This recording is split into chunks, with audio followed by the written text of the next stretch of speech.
What's up, guys? Welcome back to the channel and some more Blood and Plunder coverage. So we're coming back and looking at some more Spanish lists here, and today we're going to take a look at the Tercios. And these guys are a fun one, so you get some really good units here, but let's take a look at the force special rules first. So all matchlock musket armed units in this force may exchange them for heavy matchlock muskets, which basically just give you a little bit more power at range. And then or carbines if you want to go that route as well. And then veteran and train units, some are already veteran or can be upgraded into veteran, we should say, and train units in this force ignore the effects of the poorly equipped special rule and actually gain the ruthless rule, which is great if you're shooting at or trying to deal with units that already have enemy units that have fatigue on them. It just makes you that much nastier when you're dealing with those. And then, as we've seen with some of the lists so far, so this force may not include a ship size 2 or larger. So basically, like rowboats and I think piraguas are, as big as it gets there because those are size 1s. But really, so a little bit more geared towards land battles in that sense. Core units are going to be soldados, which are really kind of the cream of the crop.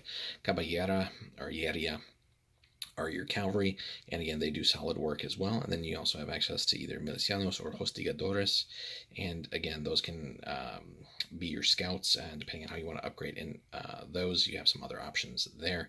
So it's lighter skirmisher type troops, but again different ways of getting them with the actually scout keyword. So it just all depends on how you want to organize your force. Support units, you have access to milicianos artilleros, that's a tough one. Lanceros or European pikemen, if you want to go that route and kind of have like more traditional actual tercio, where you had musket armed troops and then pikemen supporting them, though, which would be cool to see on the tabletop. But some of the background here that unfortunately just never happened or rarely happened in the New World, just because of again the difference in environment and things like that, and various reasons, and just there were never enough of the best troops available, unfortunately. So otherwise history may have unfolded a little bit differently there for all the various Spanish territories that they controlled. But you also have access to caballeria lanceros, so again if you want to go a little bit harder on the cavalry side, you can definitely do some nasty work there. And then also milicianos indios, again if you want some great local support there with again bows, but also getting up close and personal and skirmishing with the enemies there. Command options, so naturally any tercio commander, or if you want to go the named route, Gaspar de Oviedo, Andres de Ochoa y Zarate, or Francisco de Fuentes de Galarza. So again, we'll cover all the named guys in separate videos. And then allied factions, if you want to play at the army scale, so certainly the militia. And again, tercios are going to be kind of like the cream of the crop, more on the elite side if you really want to go that route. But then it kind of makes sense that you would have access to the militia or the Caribbean natives, or also interestingly the Armada de Barlovento, but also North American natives or Caribs if you want to go that route too. So again, not so much focusing on the army scale, but that is the thing certainly that you can do. So anyway, a pretty elite force overall if you upgrade correctly. And we'll take a look at some of the units, mainly the core units here, just to show you how you can kind of shape that. So we'll be right back after we kind of get to them. So taking a look at our core lists here. So, and again, the models for them here again are the militia cavalry. So you might need to come up with some alternate models or do some converting if you really want to get more specific to whichever factions cavalry you're using. So they're trained at the outset. Horses, of course, brace of pistols and standard melee weapons. Decent at fighting, actually fairly decent at fighting. Shooting, not so much their forte. Okay, resolve as well. Special rules, they're quick, only well mounted, naturally. They already have ruthless and they're skirmishers. And then options here, so we can bring these guys up to veteran, which is something that is certainly worth considering.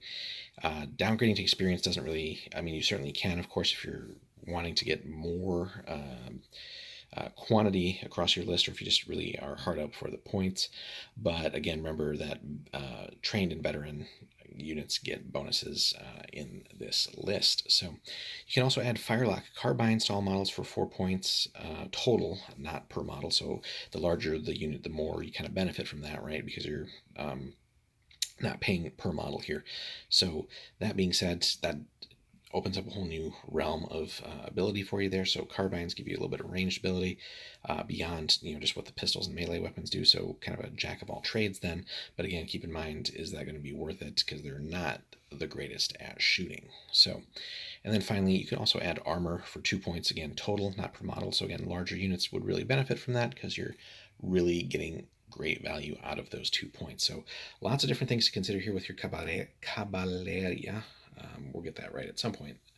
And then we also had options for hostigadores. So again, militia troops, as it says here, specialize in scouting, hit and run tactics. So also starting off at trained, matchlock muskets and standard melee weapons.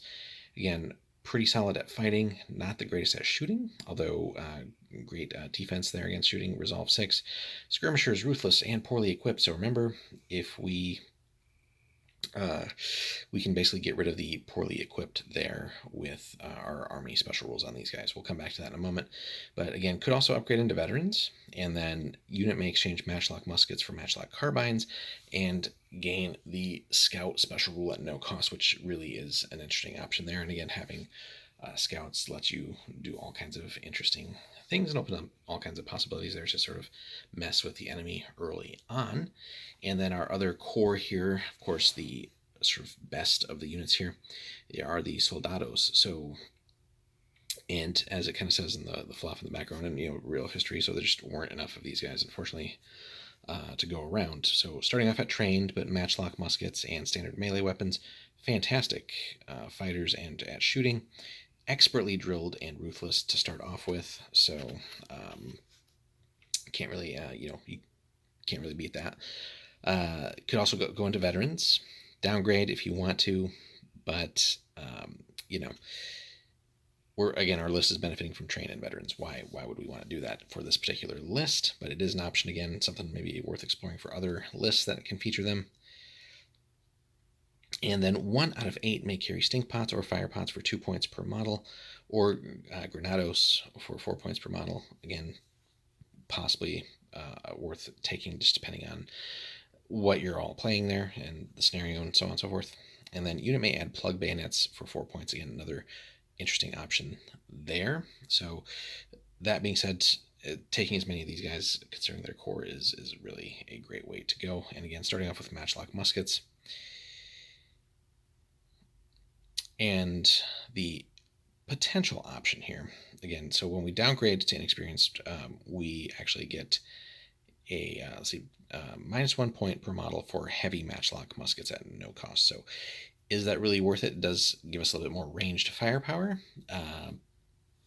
But when we come back to our list, if we kind of step back here and take a look at our Tercios list, so all matchlock musket armed units in this force may exchange them for heavy at no cost. So we can get around that, right? So we don't need to do that at all in this list as far as going down to inexperienced. No point in doing that.